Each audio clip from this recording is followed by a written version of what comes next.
in developing countries. I invite the Prime Minister to start the debate. Here.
All right, the World Trade Organization. Right? It's an organization in the world that it controls all, controls all the trade that happens within the world and try to make trade flourish within the world, right? We're going to define first protectionism as a form of not mechanism, as a policy in which you protect your own country's manufacturing company or local company from other national brands, and we disallow any foreign companies coming into your country to open up your market. So basically, it's just it's a local market where only local manufacturers are selling goods. That's what we want to. That's the definition of the protectionism in which we're talking about, right? So the stakeholders within this debate are firstly the WTO, secondly the developing nation, and lastly local companies. And we'll tell you why it's beneficial for all three, right? So the mechanism in which we're going to do is just to allow developing nations to implement protectionist laws to their companies, and this allows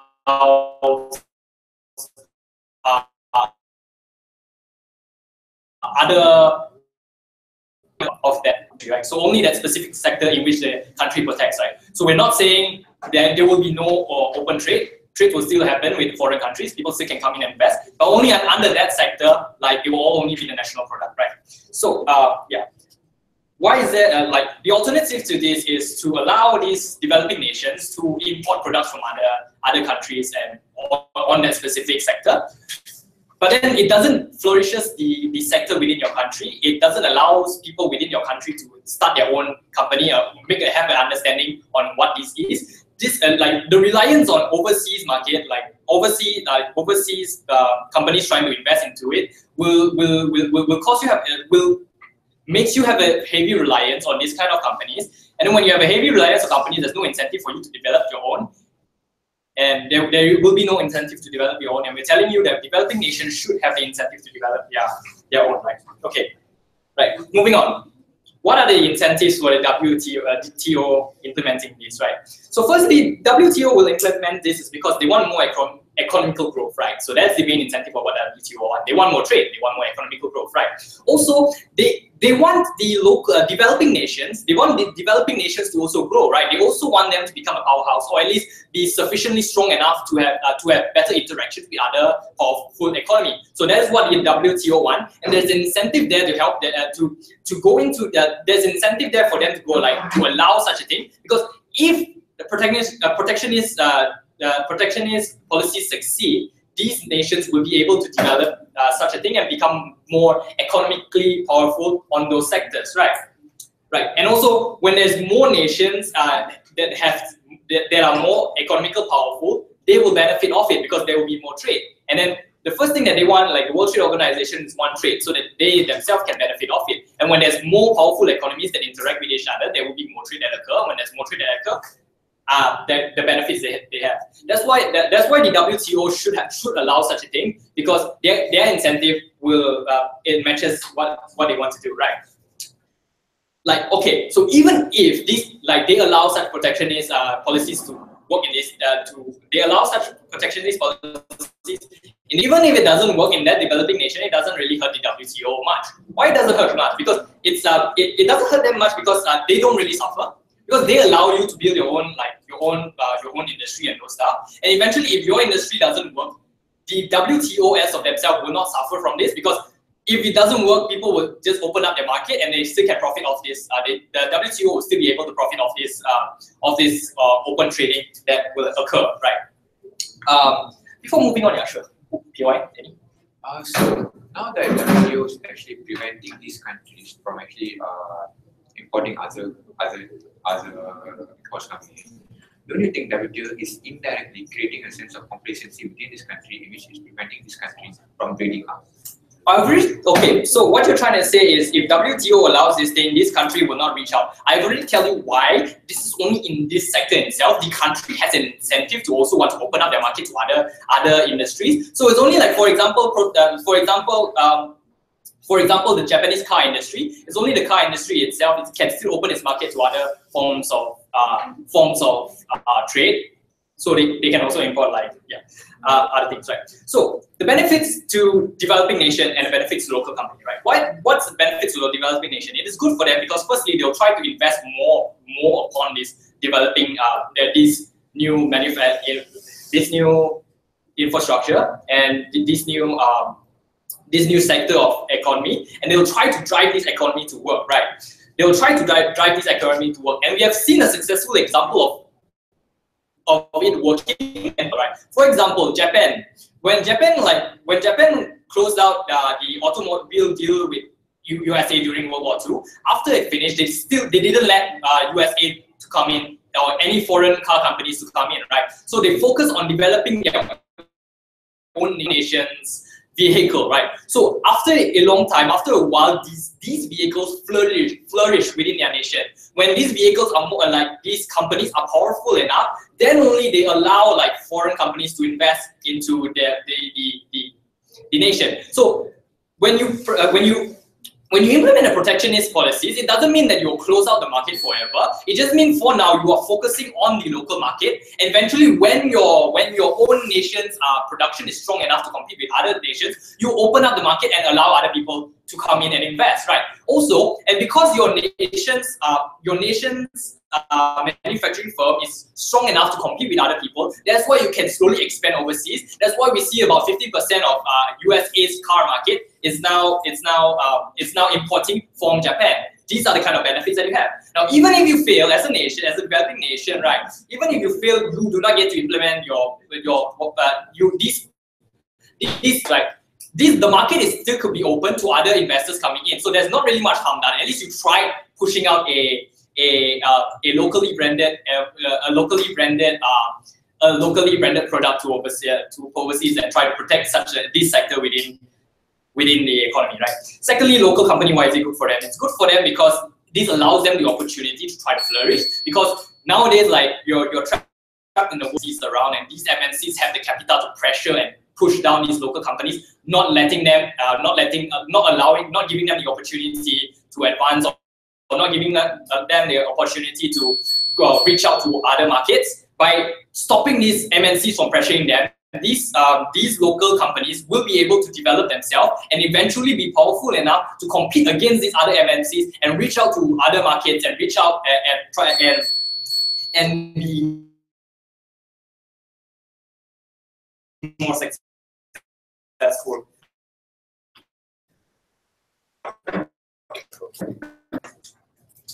I thank the Prime Minister for that speech, and I'd like to invite the leader of opposition. Here.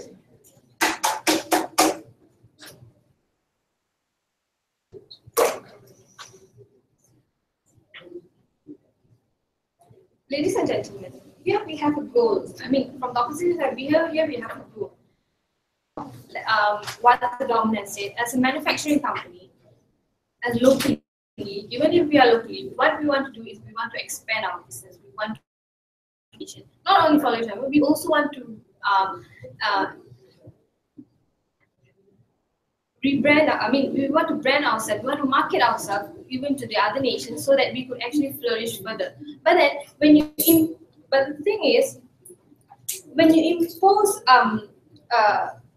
in developing countries, especially just for the local manufacturing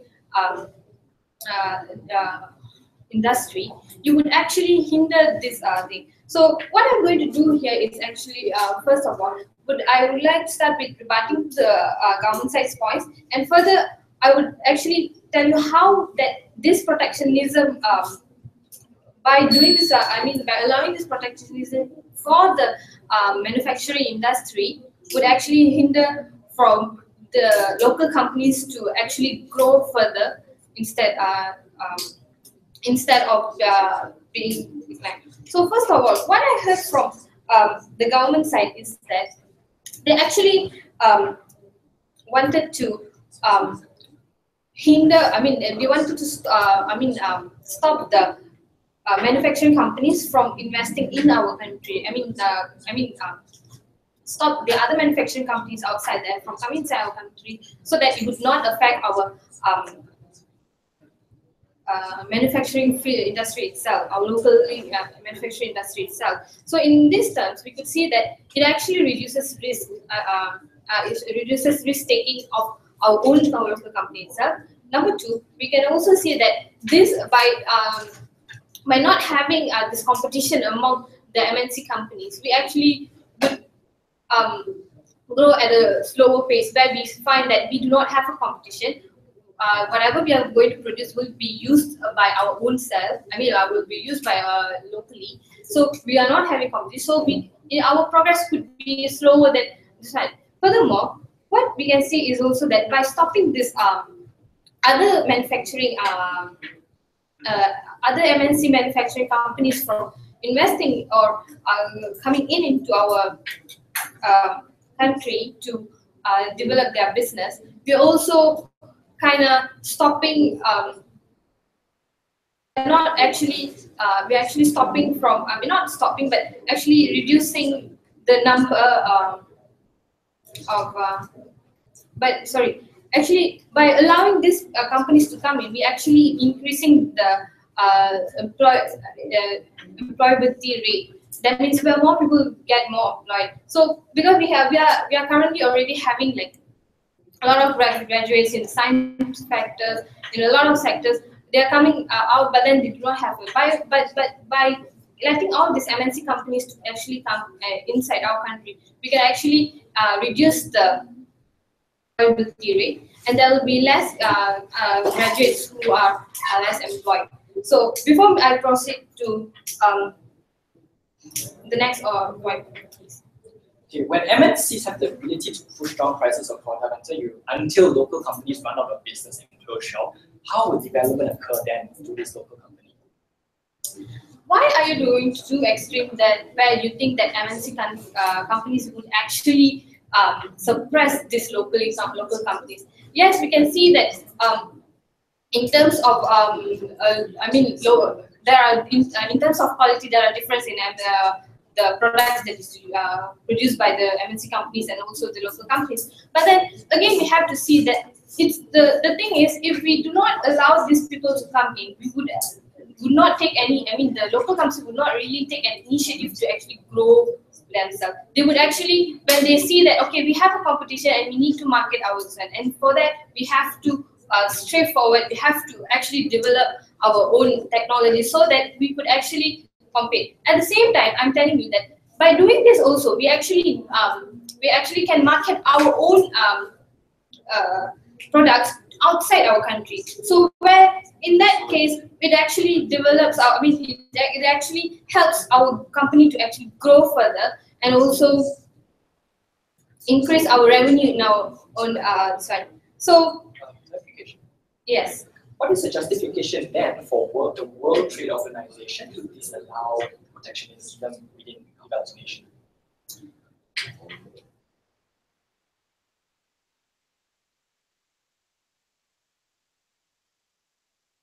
Because when World Trade Organization allows protection, especially just for the manufacturer, that means it will actually restrict. This is where my point will come in. It's how it will affect my agenda to develop my own business further to the side. So when I have this type of restrictions where my product is not going outside, and none of the products, none of the MNC companies are coming inside, just for my competition. How would it actually affect is that when WTO, World Trade Organization allows this protectionism, it would actually stops me from developing further. As I said earlier, that this would actually what I want in the end of the day is actually to grow further, to market my products outside. So the thing in the sense that in this sense we wanted that. But by disallowing this protectionism, I could actually do the free trade. I could actually go out there. I could actually compete with it.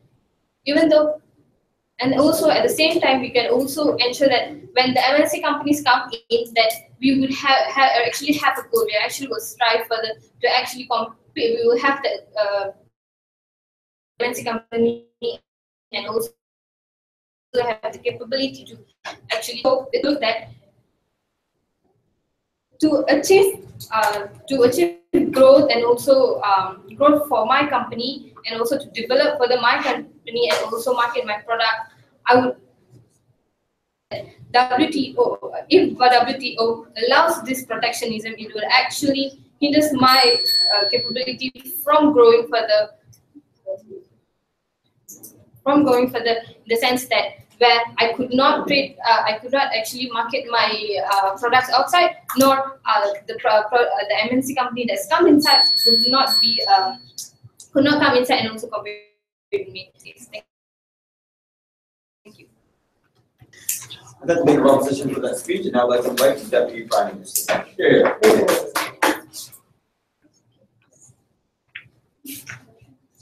Oh, sure, look big. Yeah.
Dear parents, so let's stick with the opposition side first. The opposition side level is the finance.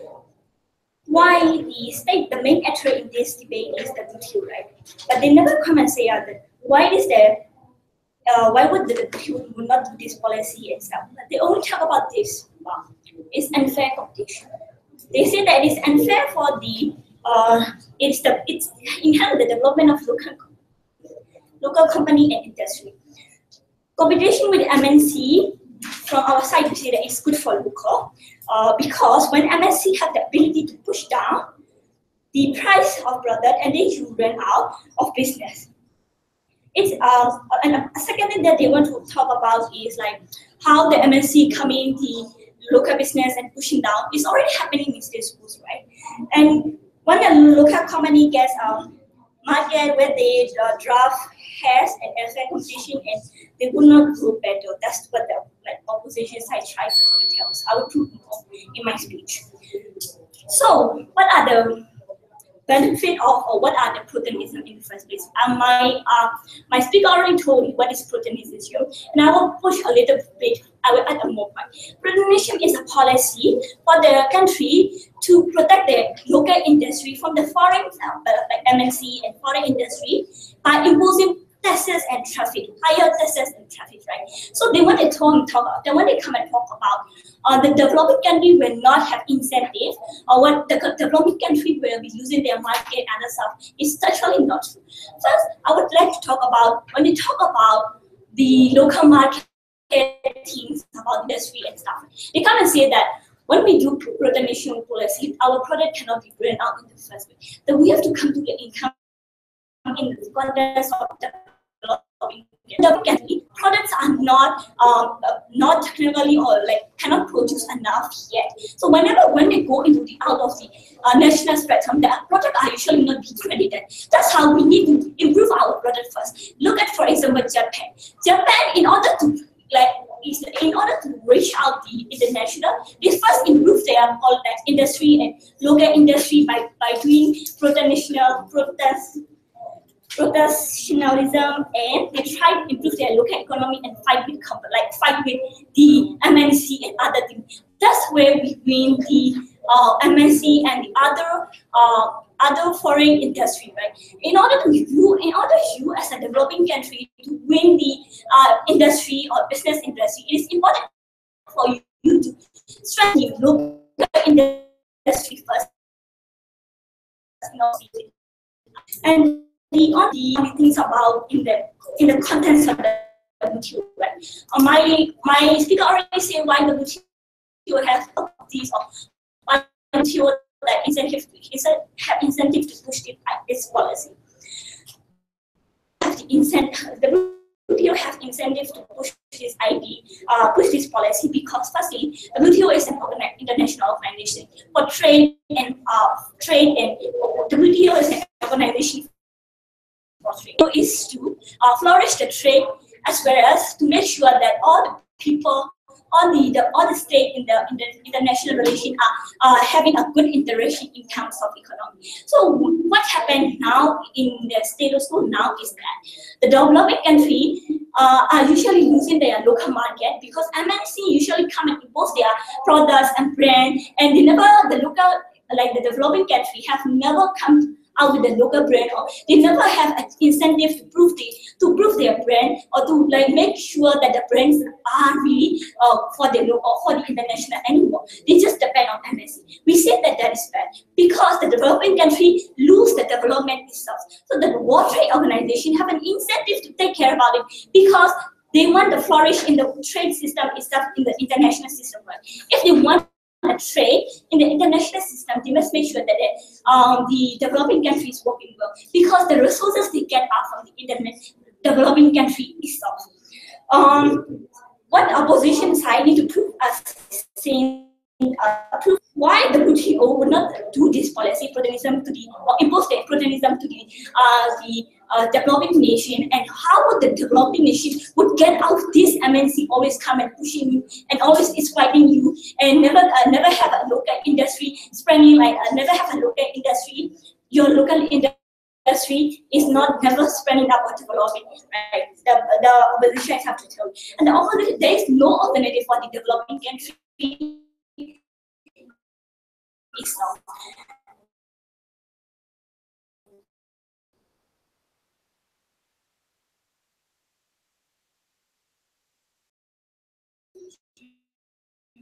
International organization, they have to make sure that the trade is well spring between the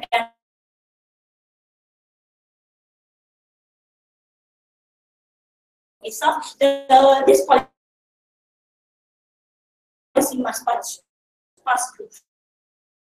And the WTO would why that would be harmful when the WTO have passed this policy of the parliament says that, you know why? Because the WTO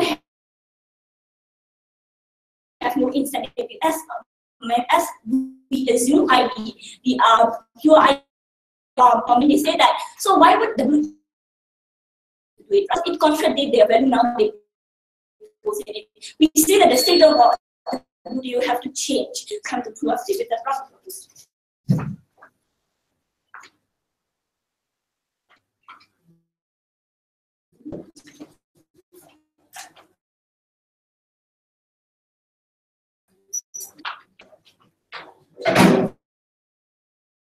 Thank you. Now let's invite the deputy proposition.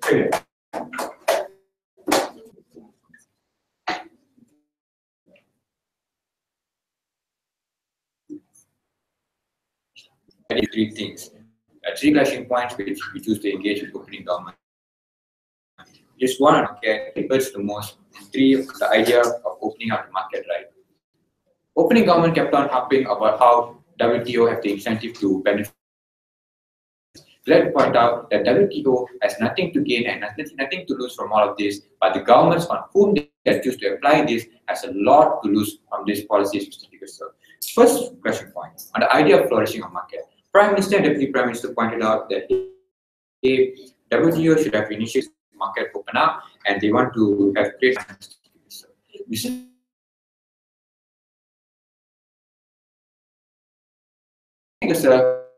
protectionism. Here, government can actually point out WTO choose to take initiative when they actually trying to bring themselves up. They don't think about improving their own economy. All they think about is about money. Opening government specifically say that they're targeting only one particular sector. Here, I like to point out that manufacturing sector has a lot of money. You can actually imply a lot of taxation upon the manufacturing sector, in which you can actually gain a lot of revenue from that particular. If I choose to be noble and give far more protection because my price is inside the Speaker, sir, you have to ask something. If I want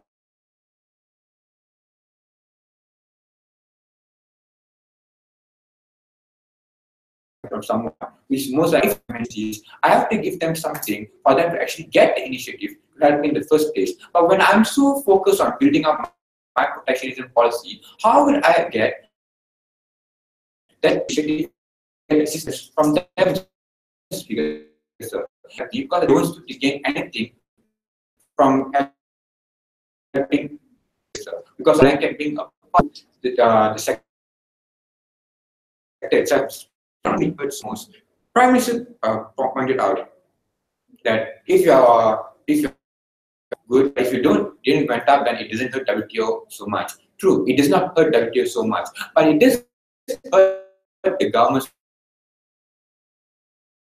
on which these sectors likely and things like that. But say it flop. It means I spent 20-30 years trying to invest money onto something which in that 20-30 years time, I could actually spend my money to bring all those cars in countries inside and make money out of it. And then on the idea that, okay, fine, once market actually grows the way, you can actually open up this blanket. Mr. Speaker, sir, let me tell you something, it doesn't work as easy as that. To develop a market, it takes a very long time. And in that very long time as well, you can also have MNCs trying your well. Here, Mr. Speaker, sir, they have to provide two alternatives. One, the company provides in terms of low cost, and MNC provide in terms of high cost. In which, Mr. Speaker, sir, they actually believe that now in this environment, in which those in which here this is my first point within our own economy. When WTO actually places this emphasis onto the onto the governments, right? We actually believe not actually boost your growth, because we believe that now everyone asks from me that I get innovation.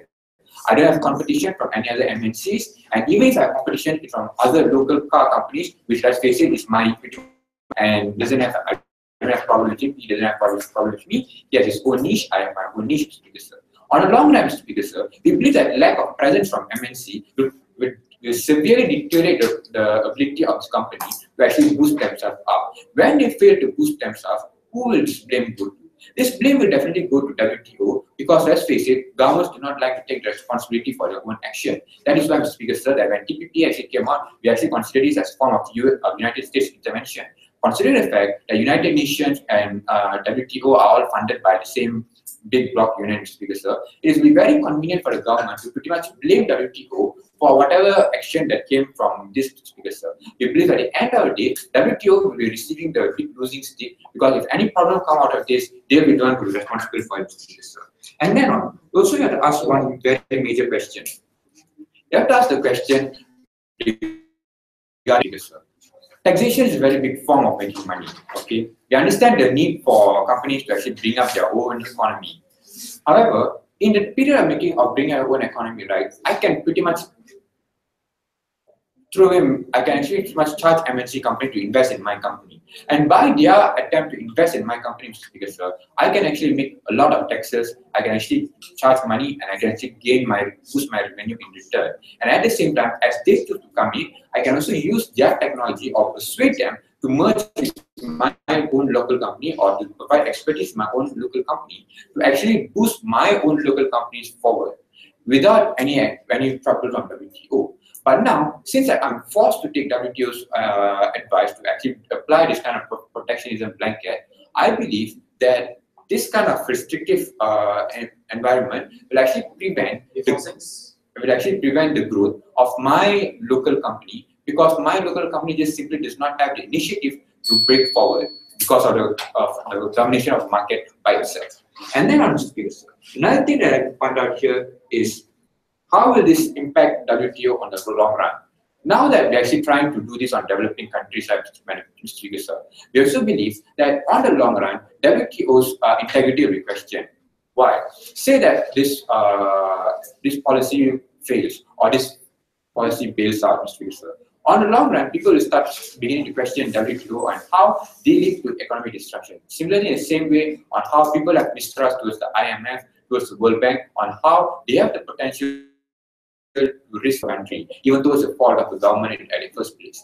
It's become, on the long run, it actually become convenient for governments to actually blame WTO for all the trade mishaps that are happening to them. We believe that WTO is actually taking a very huge risk by actually putting the blame onto themselves, by actually persuading this country to actually put this protectionism blanket onto them, whereas this protectionism blanket is actually another way of trying to let the government to actually hit back WTO, which they are proud to oppose. Thank you. And that's the leader of opposition for that speech. And actually, in the closing half of the debates, I invite the member of the government.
Ladies and gentlemen, I'm going to do three things for you today. First of all, I know it's a little bit late, but I think it's very important for us to set a distinction with opening house by clearing the air in regards to how exactly this the protectionism policy is going to run. Because we believe that there are a lot of harms which were largely unspoken and unmitigated in the opening house, and we believe it is necessary for closing to clarify this in order to mitigate those harms on our side of the house. Secondly, I'm going to talk about, I'm going to give a trade-off analysis, and then lastly, and some substantives. And lastly, I'm going to deal with the responses with opening opposition here. So now, first of all, ladies and gentlemen, Now, protectionism policy can come in two ways. Either first we do it like Malaysia, like that. We go and charge an extremely ludicrous 400% tax on the exports, all this kind of thing, which we think that is highly harmful. We believe that also there is another way that we can enforce protectionist policies. We can always subsidize local products in a way that is more accessible towards locals, and also we could subsidize other things for local industries to create their products more cheaply as well. And we think that this kind of a policy is harmful than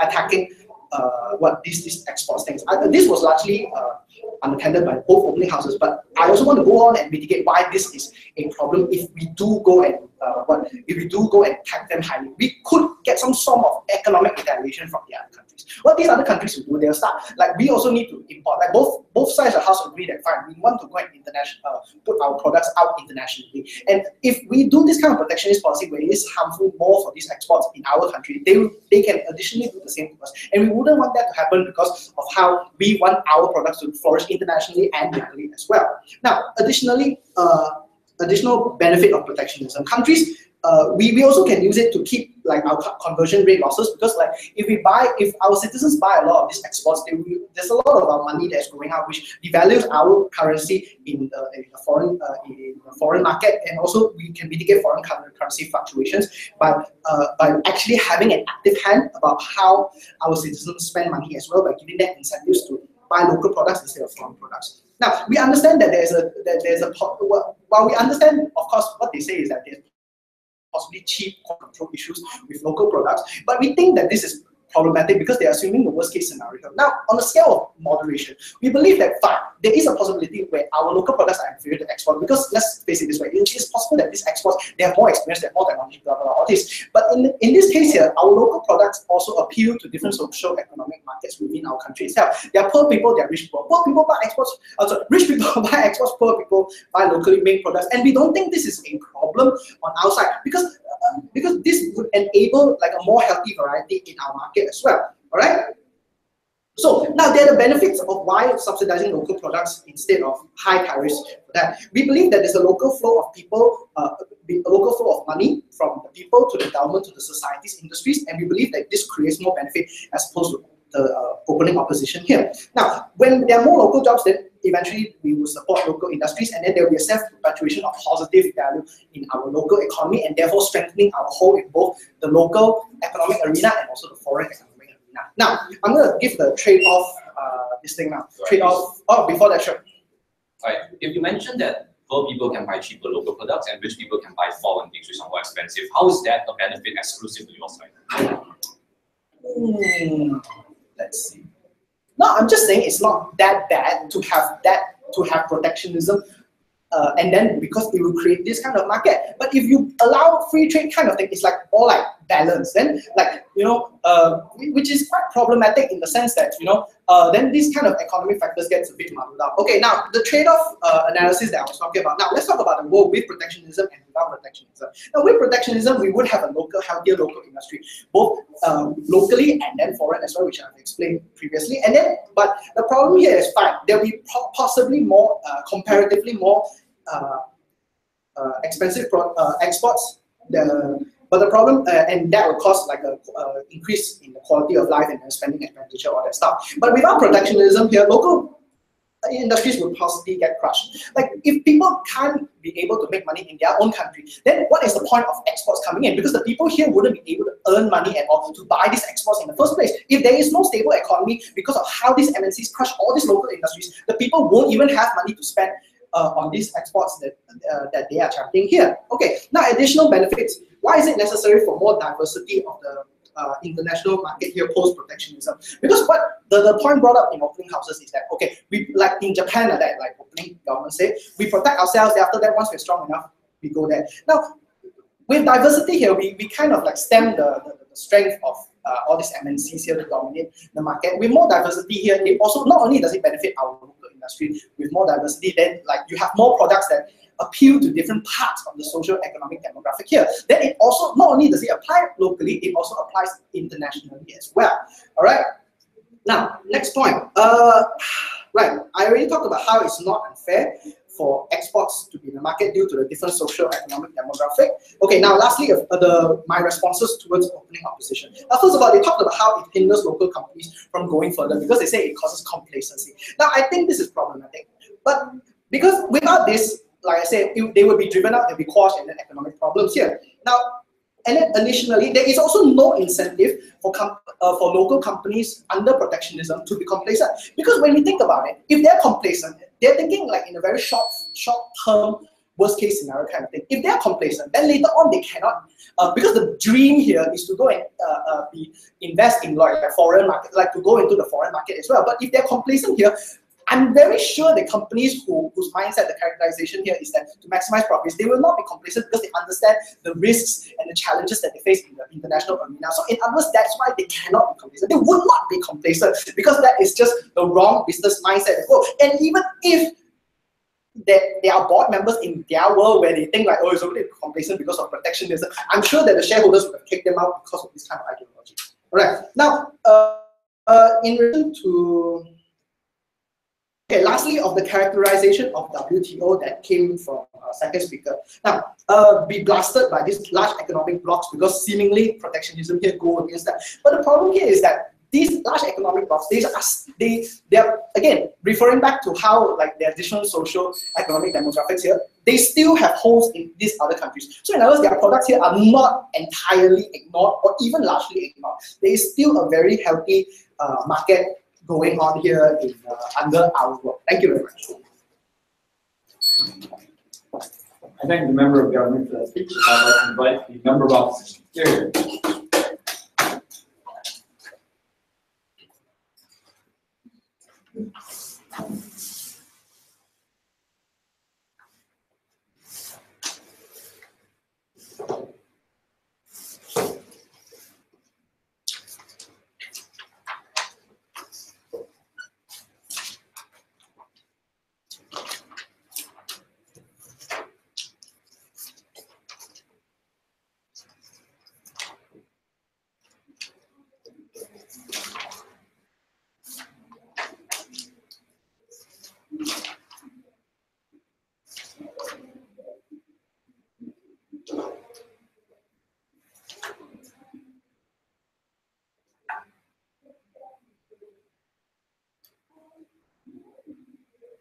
On this idea that protectionism will be okay because they're only going to focus on specific sectors, which is an argument that came up from opening government, we're telling you that because if such a world actually does exist, why is this horribly detrimental to the society in the country?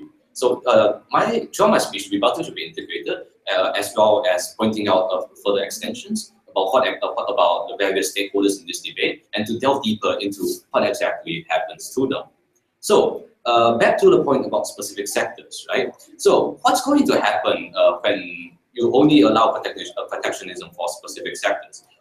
What are these type of sectors that are going to be protected in the first place? They're probably going to be sectors where in that country, they already have the resources that's one of the strongest sectors in that country, and that's why they want to make it even stronger. So that's what's going. To happen. All of these other side sectors that they want to talk about are sectors that are less powerful than this main one.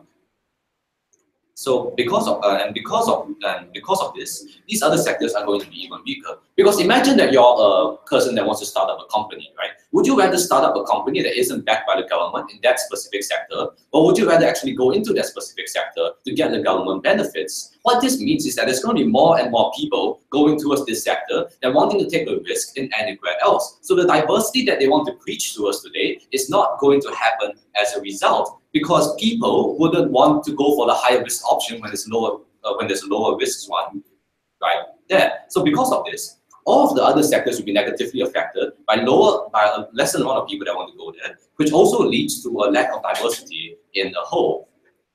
Secondly, when they talked about how there's going to be a reliance in overseas companies if you don't have protectionism, right? So we're saying that the average common man desires to develop themselves, and we don't believe that people will suddenly turn submissive and not give a damn about their own lives and not start local businesses. There's such a thing as pride, right? So if you start up a company in face of all of these, in face of international and its inflations, people will still be enticed to do it because, as mentioned, right, government subsidies exist which aren't considered protectionism, right? Because protectionism is specifically targeting these foreign countries, and we later.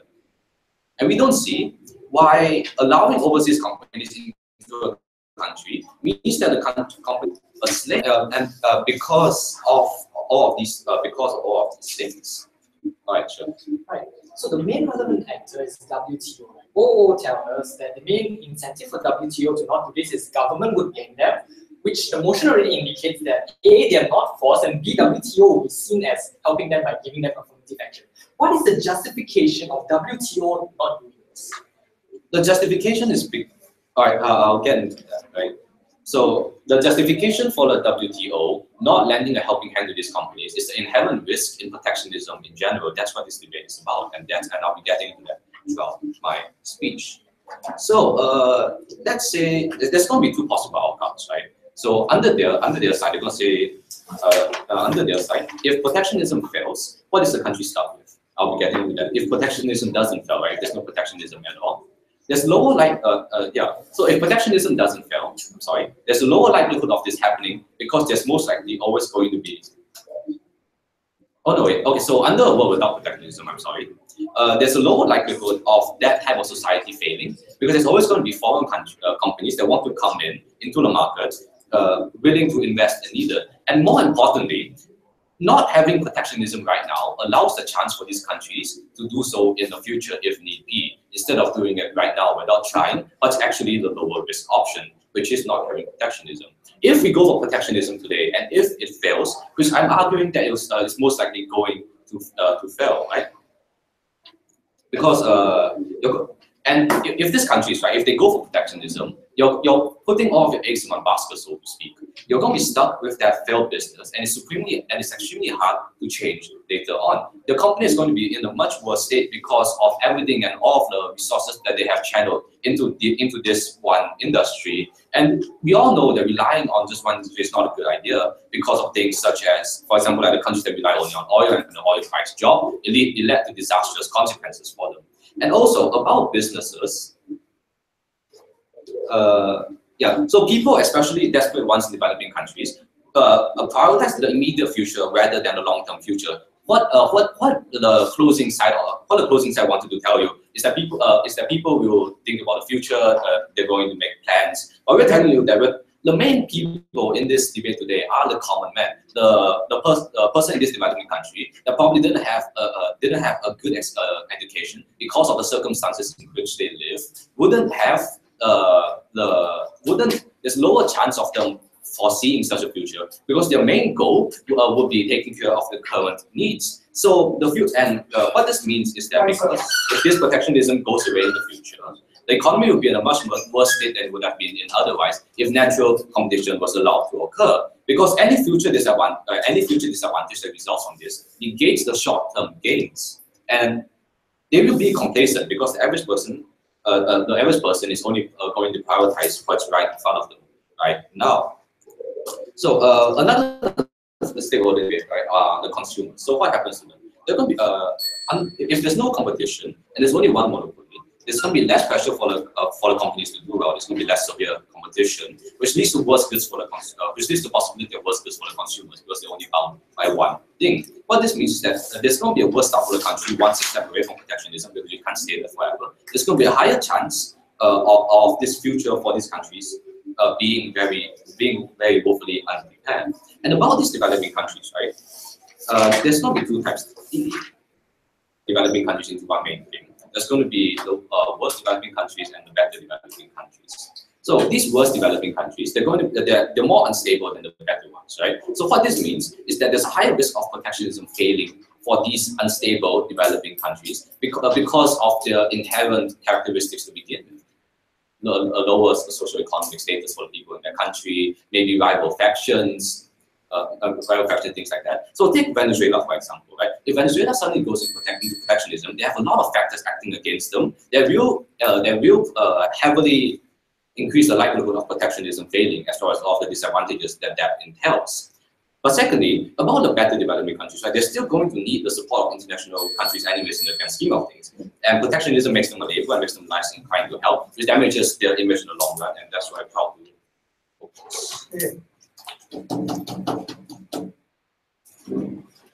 I think the member wants to speak, and I'd like to invite the government wing. Here.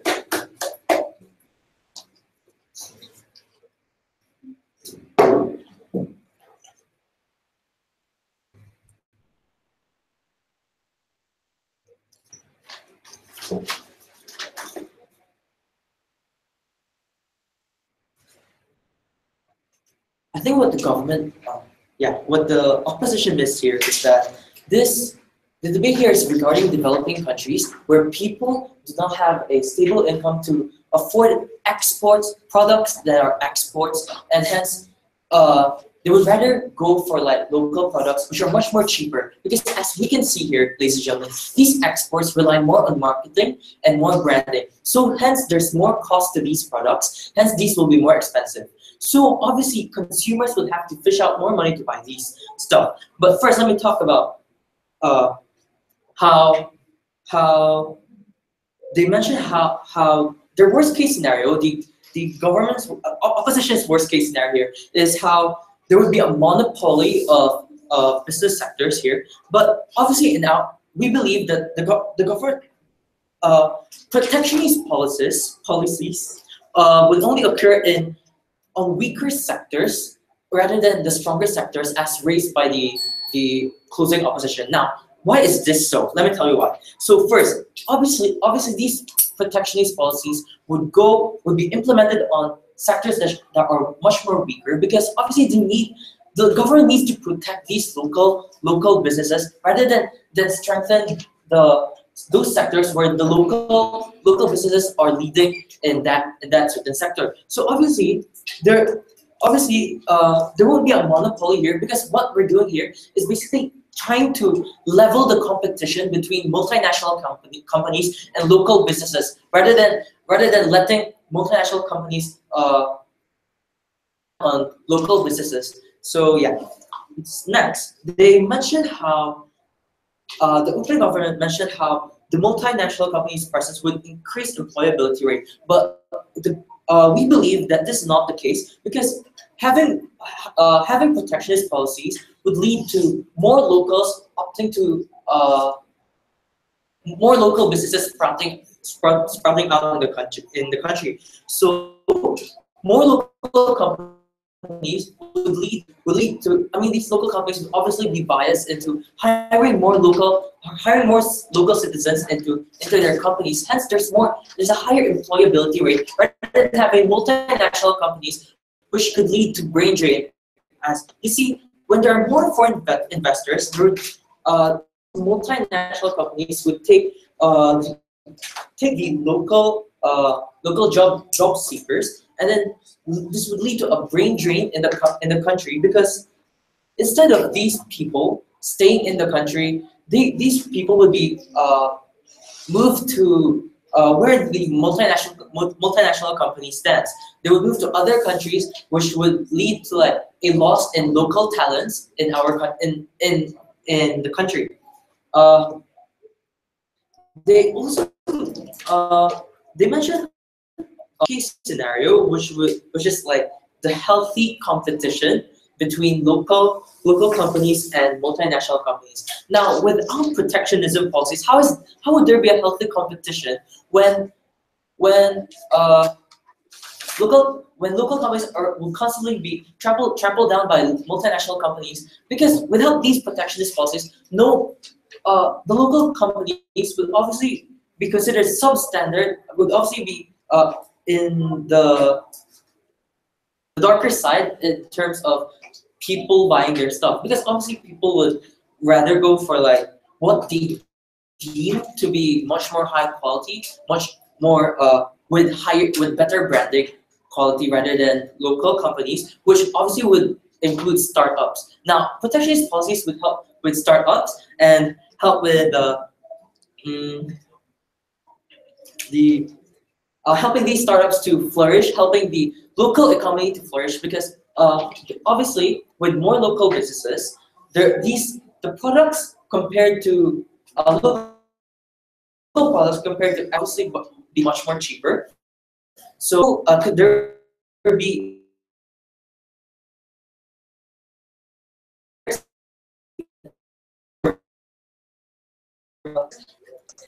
good, much more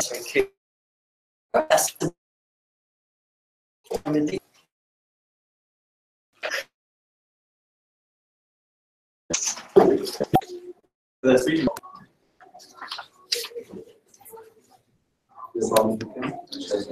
Oh, you don't want.